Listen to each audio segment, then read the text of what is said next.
Assalamualaikum warahmatullahi wabarakatuh. Sekarang masuk ke chapter pertama dari serangkaian beberapa bab. Judul bahasan kita teori asam basa. Sedikit quotes untuk memotivasi kita semua. Hal yang lebih penting dari menyesali masa lalu adalah apa yang kau lakukan sekarang. Perhatikan gambar berikut. Terlihat ada 3 gambar kopi kental, jus lemon, dan sabun. Tahukah kamu, dari ketiga zat ini, mana yang bersifat sebagai asam dan mana yang bersifat sebagai basa? Mungkin kamu sudah ada yang tahu bahwa jus lemon kan rasanya asam, berarti dia memiliki sifat asam. Betul. Itu juga menjadi salah satu indikator dari menyatakan zat tersebut asam atau basa.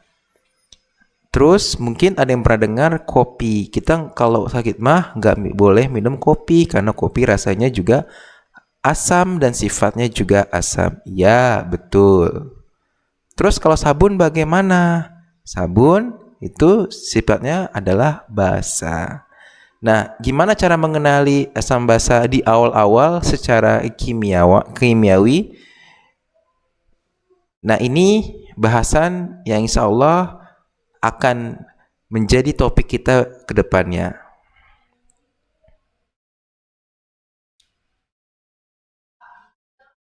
Berapa harga pH termasuk ke dalam asam atau basa, gimana cara mengukur dan menghitungnya, dan gimana cara menentukan derajat kekuatan asam dan basa.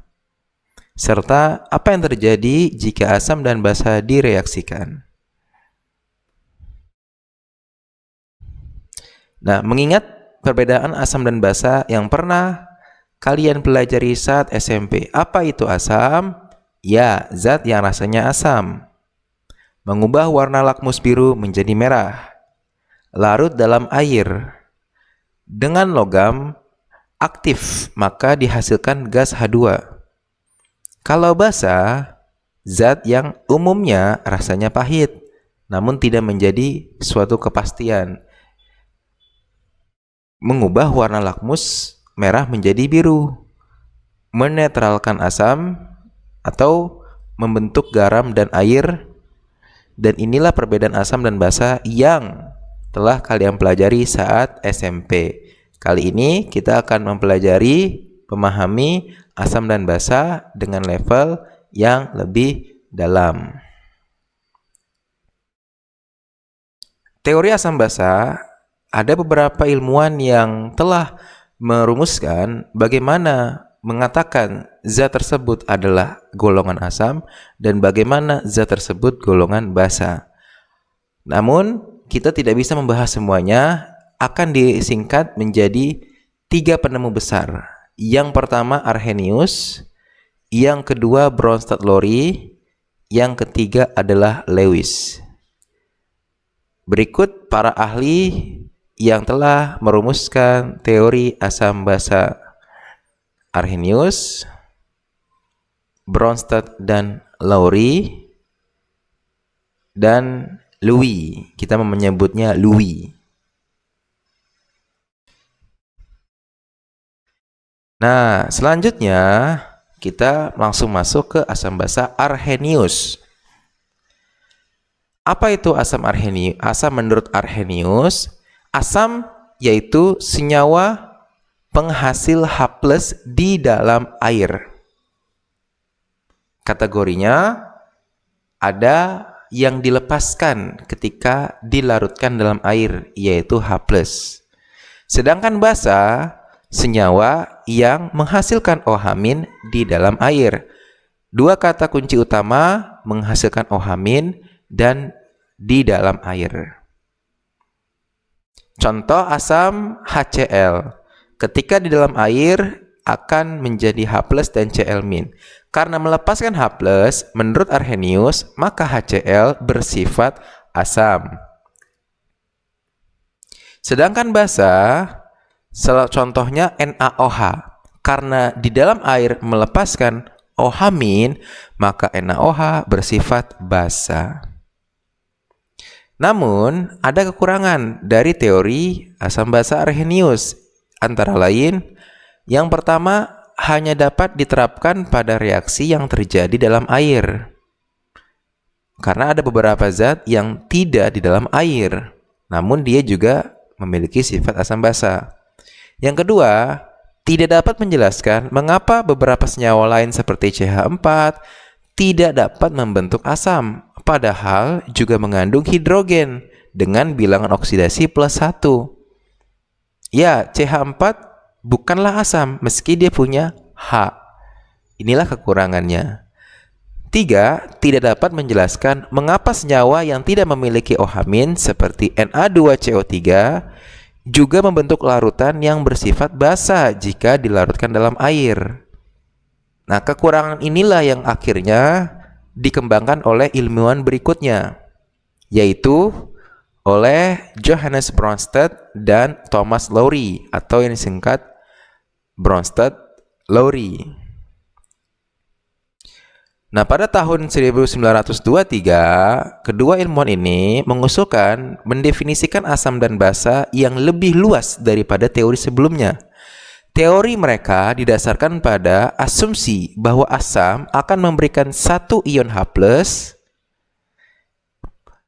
sedangkan pasangannya bertindak sebagai basa. Itulah teori asam basa Bronsted-Lowry. Lebih jelasnya kita lihat dengan istilah pasangan asam basa konjugat. Konjugat ini artinya sepasang. Mereka sebagai asam dan basa memiliki karakteristik yang sama.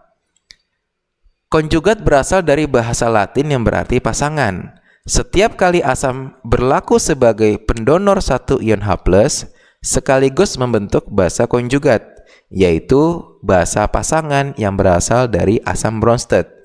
Sebagai contoh, jika suatu asam Ha mendonorkan satu ion H+ pada air, salah satu produk reaksinya adalah ion amin. Jadi, amin ini adalah basa konjugat dari Ha. Lebih jelasnya kita lihat contoh berikut.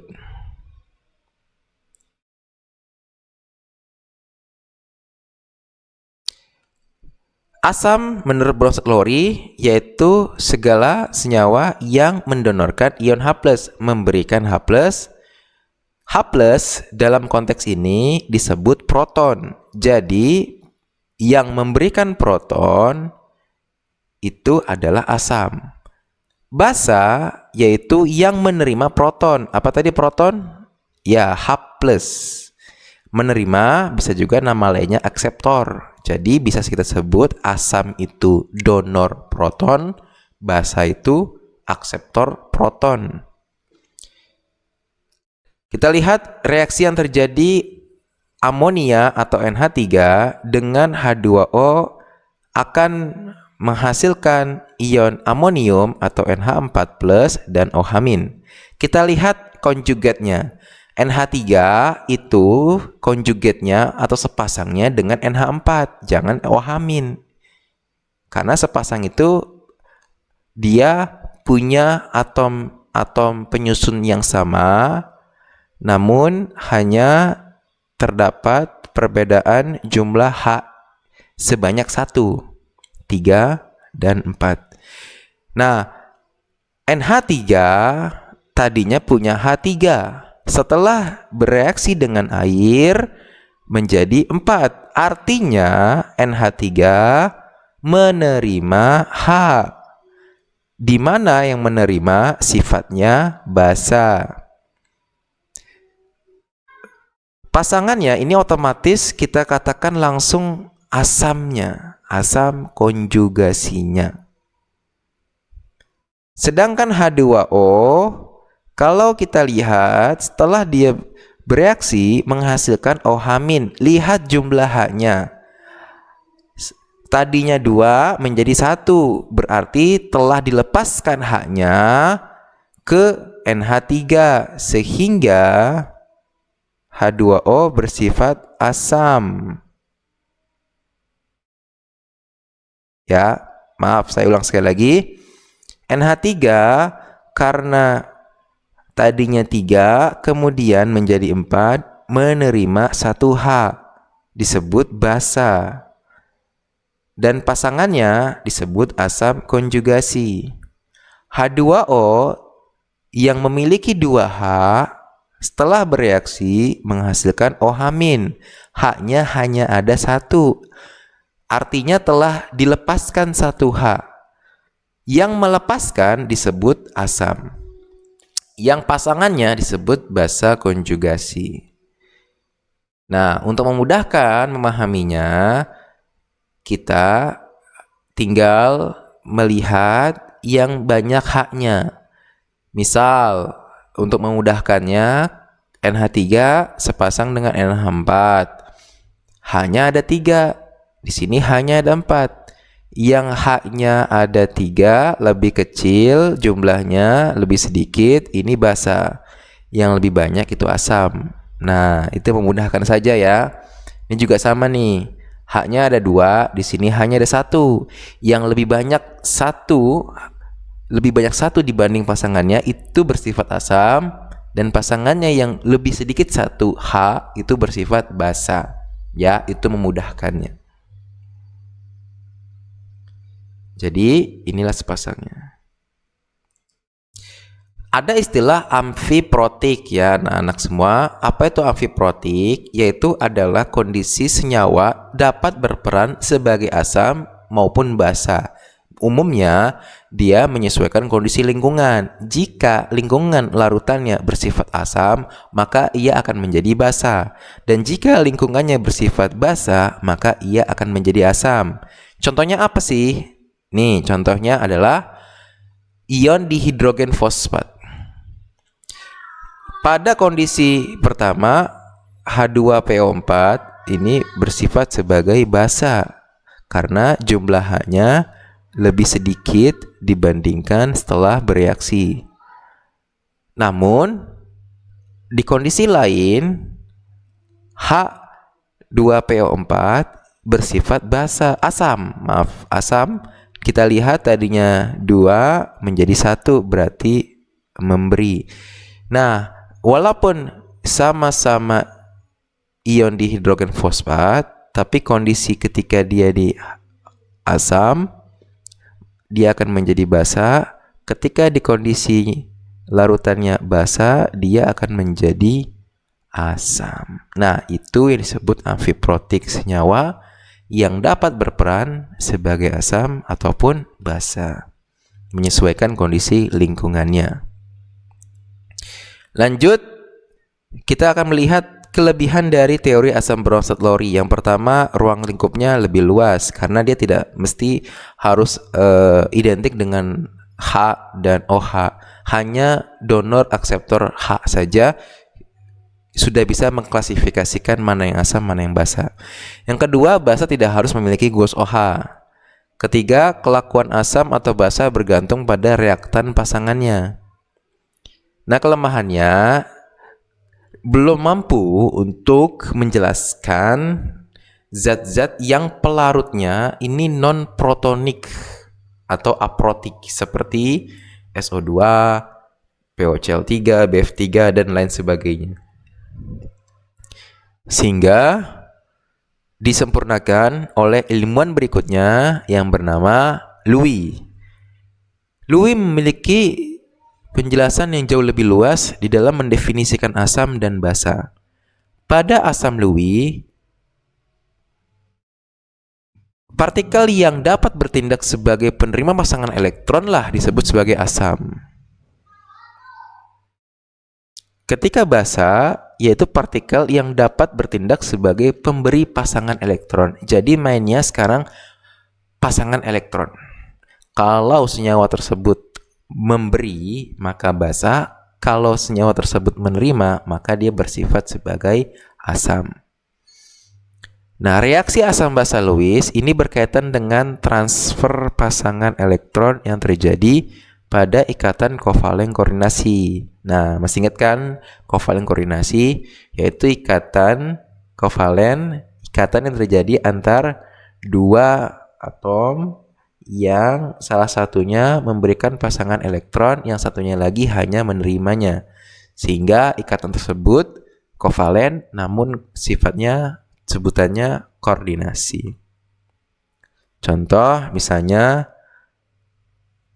ion hidronium yang terbentuk dari H2O dan H+. Kita lihat di sini H+ karena sudah bermuatan plus artinya telah kehilangan satu. Jadi kondisinya H sekarang di sini tidak punya elektron. Ya kan, karena H di sini kan golongan 1. Dia kemudian bermuatan positif, artinya melepas satu elektron. Kondisi sekarang tidak punya elektron. Dan kemudian 2 elektron bebas yang di sini diberikan ke H untuk dijadikan perantara terbentuknya ikatan antara H2O dan H+ yang menghasilkan H3O+. Nah, H yang berikatan dengan O di sini disebutnya ikatannya kovalen koordinasi. Nah, karena H menerima pasangan elektron, maka H disebut asam, dan H2O karena memberi disebut sebagai basa. Bisa ya?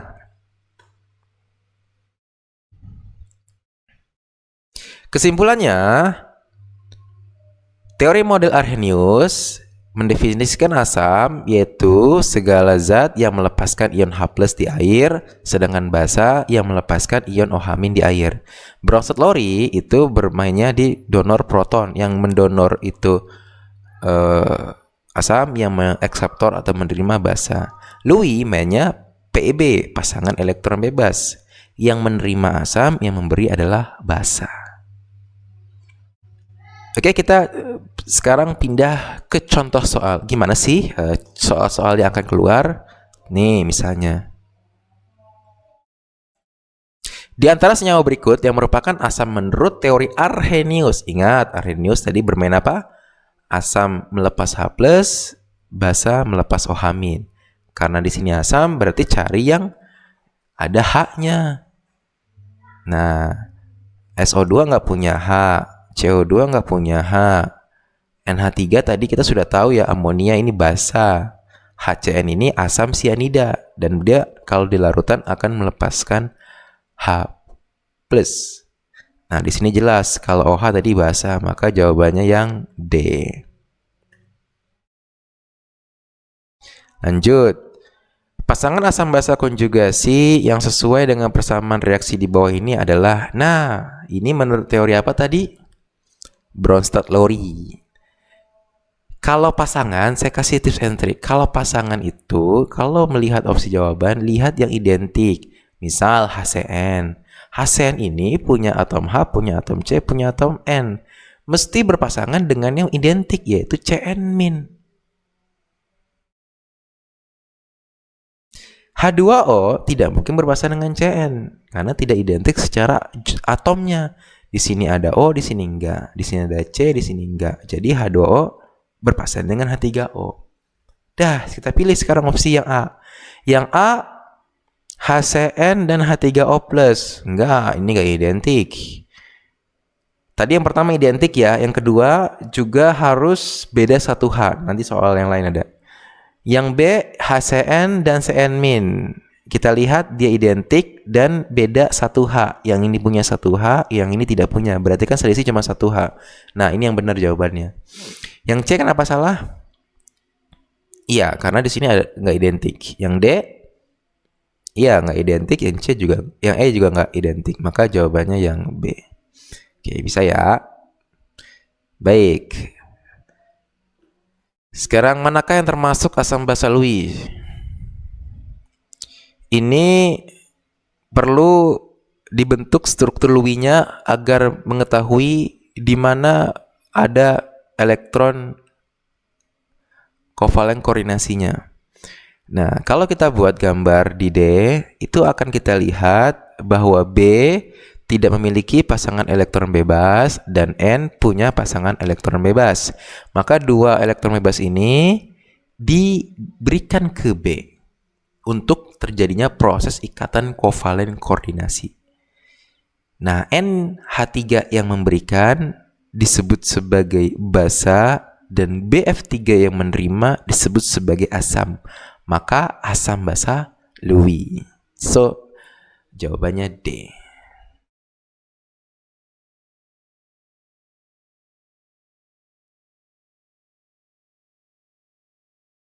Nah, sekarang yang tadi berkaitan dengan amfoter. Senyawa di bawah ini yang dapat bersifat amfoter adalah, cara mengetahuinya adalah kita lihat di mana